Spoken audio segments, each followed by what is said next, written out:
much different is your job compared to Jim Leyland or Bob Brenly's when you played for them in preparation for a game as a manager and a coaching staff? Oh man,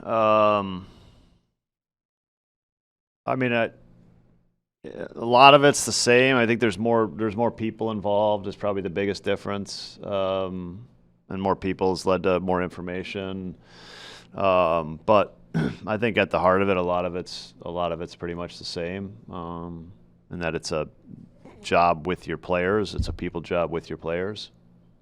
The scientific part with the technical things that you guys know right now, does it help with more matchups more than the old way of having the 3-5 cards? Yeah, I mean, I think we're probably using like better information, but it existed. You know, that was the best information they had at the time, I guess. So it's probably better now, and better in a way that it's probably tease some of like the luck out of it, like which is a big part of the ball and play type stuff.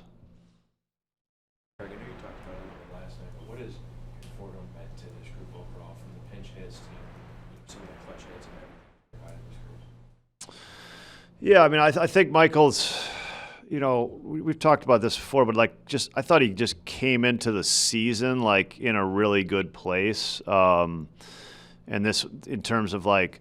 This is a person who's a player who's accomplished a lot in his career. He's been a starter. He's signed big contracts. He's a first-round pick. He's a big prospect. He's played in New York. He's played in L.A. He's played in San Francisco. So he's done a lot. And I think I don't think he was happy with how he played last year.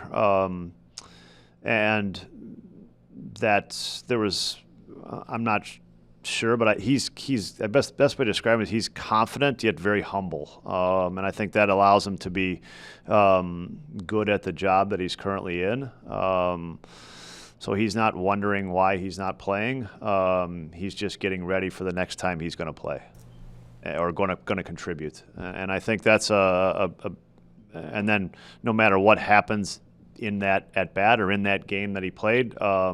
It just kind of gets erased, and you just move on to the next moment. And he's really good at that. And I think that's when you have some sporadic playing time, and I think having that kind of mindset is really helpful. Speaking of that, Craig, it seemed like the front office in the offseason tried to improve the depth. Now we're almost 4 months in. Would you call that a success story when you think about contributions from Michael, Pedro? Yeah, I mean, Michael's been a huge contribution. I mean, that was I'm not sure when we signed him, but it was pretty late, and that's one of those just opportunities that happens later in the off season, and he's made a really meaningful contribution. Absolutely. Pete's walk rate has gone up 7%. It hasn't been done since Al Kaline in the 50s. What's gone into the patience and the discipline at the plate with him? Yeah, well, when things haven't happened since the 50s, you have a little bit harder time explaining them. I will tell you that. What have you noticed, though, from last year this year? No, I mean, I think it started a little bit. If I would say where it started, I think it started against left-handed pitching. I think he improved against left-handed. His plate discipline's improved against left-handed pitching first this year. And one of the things he did is he moved up on the plate. I think there's been some conversations with Alex that have helped him as well.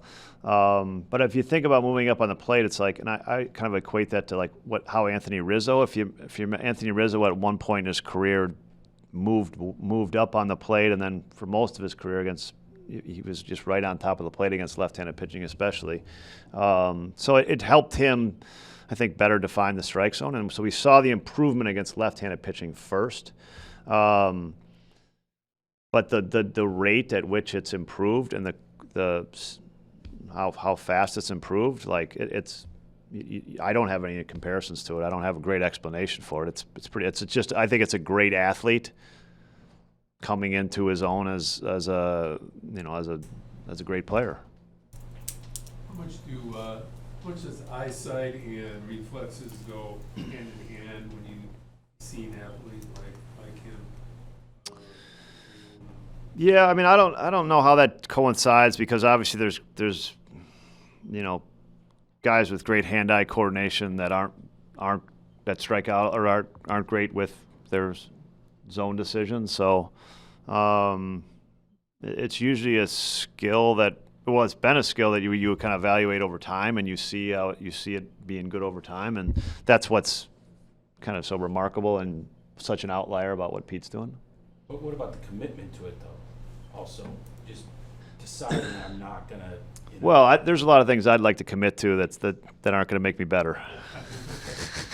But I think when you talk about an athlete like Pete, I think he's that's where I think just the level of athlete that he is matters. And there's some traits that Bruce suggested too, that he's got. But this is a young athlete getting more experience, a young great athlete getting more experience, and it's that takeoff that you hope you see. One thing about going on the road, I think you guys only played 52 in your division. Is it still accentuated as to how you do against them, or is it lesser by today's standards? I mean, I just think of it like we're going on the road to play two teams that are good teams and that are in it.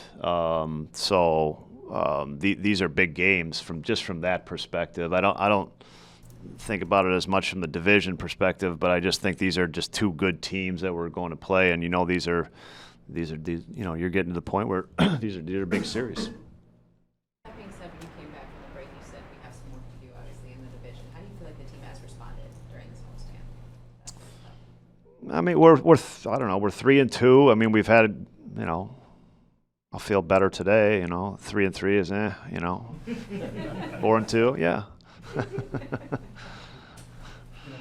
all the talk about Pete's defense being on another level, have you thought about the idea of like how far can fielding take a team in like a postseason run? Can you win a championship with great fielding in baseball? Well, it's certainly not alone, but it's part of it. Yeah. Yeah. I mean, not alone. You have to score some runs. We have to score some runs, and you're gonna have to pitch well. But it's a big part of it. Absolutely. Yeah. If it's a big part of the regular season, it's a big part of the playoffs. What are the next steps for Hoby as you guys kind of get ready to? Yeah, Hoby is kind of reached. So today's Wednesday. So it's tomorrow. It's bullpen today, and then he and